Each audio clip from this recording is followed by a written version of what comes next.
검찰은 가장 큰 피해를 준 의혹을 받고 있는 옥시 측 실무자를 내일 소환합니다. 수사의 관건은 업체들이 살균제 유해성을 미리 알고 있었다는 단서를 검찰이 확보하느냐에 달려있는 것으로 보입니다.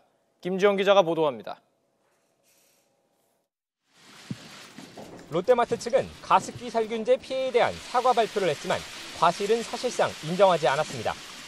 제품을 만드는 과정에서 안전검사를 했지만 문제가 없었다는 취지입니다.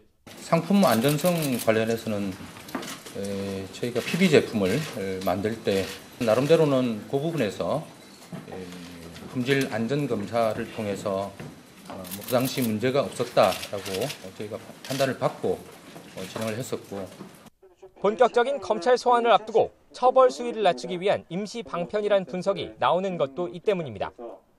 검찰 관계자는 롯데 측의 공식 사과와 피해자 보상 계획 발표가 늦게나마 이루어져 다행이지만 수사는 그와 별도로 철저히 진행될 것이라고 밝혔습니다. 실제 검찰은 이번 주부터 살균제 제조 유통업체 관계자들을 무더기로 불러 강도 높은 조사를 벌일 방침입니다. 첫 소환 대상은 가장 큰 피해를 유발했던 옥시 측 실무자로 결정됐습니다. 조사는 유해성을 사전에 알면서도 살균제의 제조 유통에 나선 것인지 확인하는 데 집중될 전망입니다. 더불어 검찰은 법인 고의 청산이나 연구 보고서 은폐 등 기존에 제기된 의혹들에 대해서도 사실관계를 파악한다는 계획입니다. 이미 검찰은 옥시 측이 실험기관에 결과 보고서를 공개하지 않는 등 사건을 축소 은폐하려 했다는 단서를 확보한 것으로 알려졌습니다.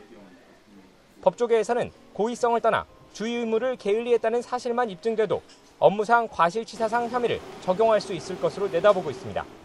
수많은 희생자가 발생했지만 관련 업체 대부분은 아직도 유해성을 몰랐다며 오리발만 내밀고 있는 실정입니다. 따라서 검찰 수사는 한 점의 의혹도 남지 않게 진상을 밝히고 정확한 책임 소재를 가리는 데 집중돼야 할 것으로 보입니다. YTN 김주영입니다.